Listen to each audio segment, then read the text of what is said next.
Hi friends, welcome to the mini vlog. இது எனக்குன்னு பார்த்தீங்கன்னா வெனஸ்டே எடுத்த விலாக் தான். அதாவது டியூஸ்டே நைட்டே வந்து பார்த்தீங்கன்னா லைட்டெல்லாம் கட்டிட்டு போயிட்டாங்க. சொந்தக்காரங்க எல்லாம் ஊர்லேருந்து வந்துட்டாங்க. செம்ம ஜாலியாக இருந்துச்சு வீட்டில் உண்மையிலே. அதுக்கப்புறம் பார்த்தீங்கன்னா டெய்லியுமே நைட்டு தூங்க 2 மணி 3 மணி ஆகுது. இது சொந்தக்காரங்க வந்துட்டா சொல்லவா வேணும். அதுக்கப்புறம் பார்த்தீங்கன்னா மார்னிங் எழுந்திரிச்சு பார்த்தா பக்கத்தில் ஒரு சின்ன மடம் மாதிரி இருக்குது, முருகன் மடம்னு சொல்லுவாங்க எங்கள் ஊரில். அங்கே பார்த்தீங்கன்னா பால் குடம்லாம் எடுத்துகிட்டு போனாங்க. அதுக்கப்புறம் நைட்டு வந்து நாங்கள் எங்கே போனோம் அப்படின்னா அமைச்சம்மன் கோயிலுக்கு வந்து பொங்கல் வைக்கிறதுக்காக போனோம். பக்கத்தில் அமைச்சியாரம்மன் அப்படின்னு சொல்லிட்டு அங்கே உள்ள எல்லா ஊருங்களுமே திருவிழா ஸ்டார்ட் பண்ணுறதுக்கு முன்னாடி, அதாவது பொங்கல் ஆரம்பிக்கிறதுக்கு முன்னாடி அங்கே போய் பொங்கல் வச்சு தான் ஸ்டார்ட் பண்ணுவாங்க. நாங்கள் பொங்கல் வச்சுட்டு வந்துட்டு அதுக்கப்புறம் பார்த்திங்கன்னா வீட்டில் முளைப்பாரி கண் திறந்து சாமி கும்பிட்டாச்சு.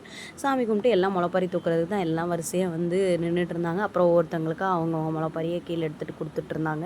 இது வந்து அவங்கவுங்க தனிப்பட்ட விருப்பம். ஒவ்வொருத்தங்க வீட்டுக்கு எடுத்துகிட்டு போவாங்க, ஒவ்வொருத்தங்க இங்கேயே வச்சுட்டு போயிடுவாங்க. அதுக்கப்புறம் பார்த்திங்கன்னா சொந்தக்காரங்க எல்லாமே வந்துட்டாங்க. செம ஜாலியாக இருந்துச்சு. அதுக்கப்புறம் நைட்டு 2 மணிக்கு பார்த்திங்கன்னா கரகம்லாம் அலங்காரம் பண்ண ஆரம்பித்தாங்க. சரி, நான் அதை போய் கொஞ்சம் நேரம் நின்று பார்த்துட்டு அதுக்கப்புறம் பட்டாசெல்லாம் வெடித்து கரகம் தூக்கிட்டு போயிட்டாங்க. தூக்கிட்டு போயிட்டு மார்னிங் வந்து ஒரு 5 ஓ கிளாக் வந்து தெரு சுற்றி தூக்கிட்டு வந்தாங்க. அதுக்கப்புறம் அங்கே நின்று பார்த்துட்டு அதுக்கப்புறம் வீட்டுக்கு வந்தாச்சு. மறுநாள் வீடியோ நான் அப்லோட் பண்ணுறேன், பாருங்கள்.